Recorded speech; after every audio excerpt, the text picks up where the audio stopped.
जब सुबह की पहली किरणें स्वर्णिम महल की ऊंची गुंबदों पर पड़ी, पूरा राजदरबार वैभव और गरिमा से चमक उठा। सिंहासन पर एक महान राजा विराजमान थे और उनके पास खड़े थे उनके बुद्धिमान मंत्री। उसी समय महल के विशाल द्वार खुले और एक व्यापारी घबराया हुआ दरबार में प्रवेश किया। कांपती आवाज में उसने बताया कि उसका अनमोल हीरा चोरी हो गया है। उसे अपने 3 सेवकों पर शक था, लेकिन उसके पास कोई प्रमाण नहीं था।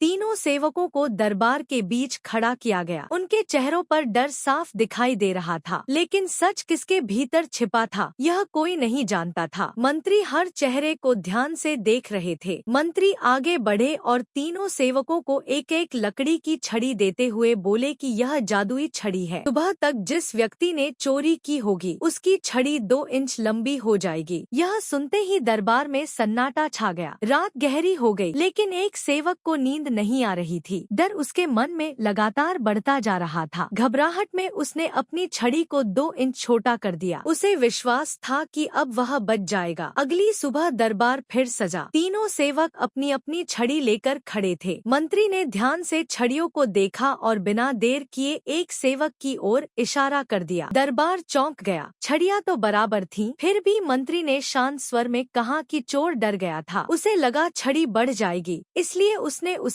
पहले ही छोटा कर दिया। डर ने ही सच को उजागर कर दिया। सेवक ने अपना अपराध स्वीकार कर लिया। पूरे दरबार में बुद्धि की जीत की भावना फैल गई, क्योंकि जहाँ समझदारी होती है वहाँ अन्याय टिक नहीं सकता।